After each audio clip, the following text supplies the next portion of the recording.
Hello, I'm John Feldt. This is the weekly Water Outlook National Edition for July 21st, 2013. Well, here's the jet stream pattern. Last week, as you probably heard, if you didn't experience it, it was very hot. The jet stream was well to our north. We had this oddball area of low pressure that was moving off to the southwest U.S. that I mentioned would bring some welcome rain to parts of Texas and Oklahoma. Now, this jet stream is beginning to sag to the south, and that's going to have some significant changes to temperature and precipitation for the upcoming week. Now, I did want to take a look at tropics real quickly. I wanted to show you that it's pretty quiet. If you look out here, you do see that very quiet weather across much of the Atlantic. We have a little bit here, nothing all that impressive. This is the area I guess we'll have to keep an eye on. It is some tropical moisture. It's not forecast to really do a whole lot. It looks like it could bring a little bit of that moisture into the far coastal parts of the Carolinas, maybe Georgia, but right now let's just keep an eye on it. But if it does move in, it would produce some heavy rain for those areas. Now, for the last 7 days, the observed precipitation, areas dry included the Midwest, areas of wet conditions, Texas, parts of Oklahoma, and again, the southeast U.S., which has been very wet for months now. Another area of very dry weather has been the West. So we're definitely seeing dry conditions over the West, mixed conditions over the Midwest, and this was really an anomaly for the season over Texas. Texas has been very dry, so we had 2, 3, 4 times as much rainfall as normal over the last 7 days. If we look at Iowa and northern Missouri, that area has been very dry, and it remained very dry, so it's pretty critical that we get some rain over that area as far as agricultural needs.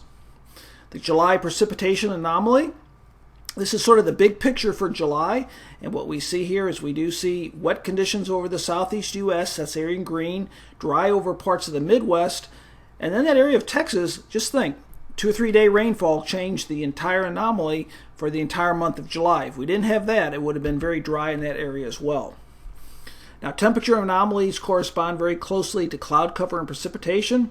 So you can see where it's been wet. You can see temperatures have been cooler than normal, and that's blue. And then the record high temperatures definitely over the northeast U.S. brought temperatures up quite high, as well as the upper Midwest, and those are the areas in red. Number of rain days, green and blue, are lots of rain days over the last 30 days. Browns are lack of rain. Look at the area of blue over the southeast U.S. That's 20 days or more of rain in the last 30. And it's really been running at least every other day. And in those areas of blue, more days than not, there's been some measurable rain. Maximum consecutive dry days, on the other hand, you can see Oklahoma, Arkansas, parts of Texas. Before we got this current rain, it was even worse, but this is 20 to 24 days out of the last 30 have been dry. Look at the western U.S., Southern California, greater than 26. It really hasn't rained much at all in that region for quite some time. So the evaporative stress index, as we get into key growing seasons, I keep an eye on that.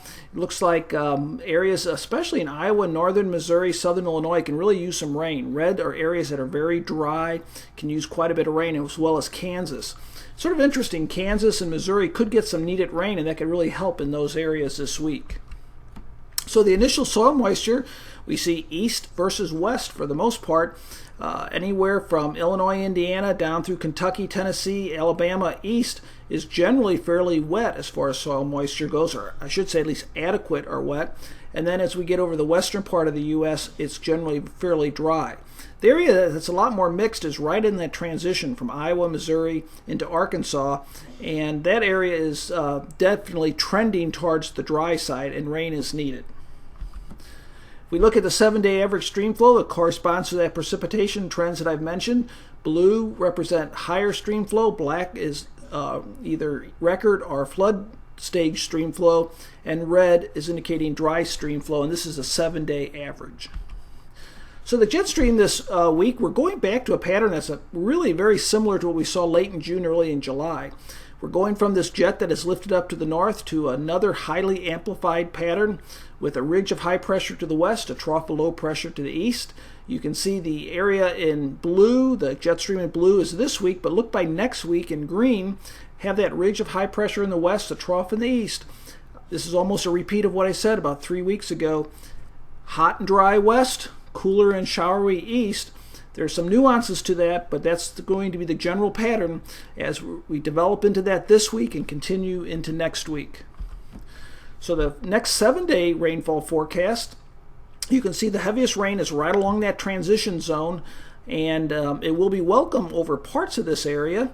The southeast U.S. a little bit more mixed, and this dry spell in Texas after this week, it really looks like it's going to set up for a prolonged period of dry weather over the west and the far south. So the takeaway, significant shift in the jet stream. We're going back to a highly amplified flow. It looks like it'll be wet parts of the Midwest, the Northeast and the Southeast. It looks like we're going back to that dry period over the South, especially Texas, continue dry over the West. Let's keep an eye on the tropical moisture off the Atlantic coast. Right now that's not forecast to do a whole lot as far as getting organized, but it could push a little bit inland and produce heavy rain off the east U.S. coast. And this looks like a persistent pattern that will continue into August. Thanks for listening to today's briefing. I'll be talking with you again next week.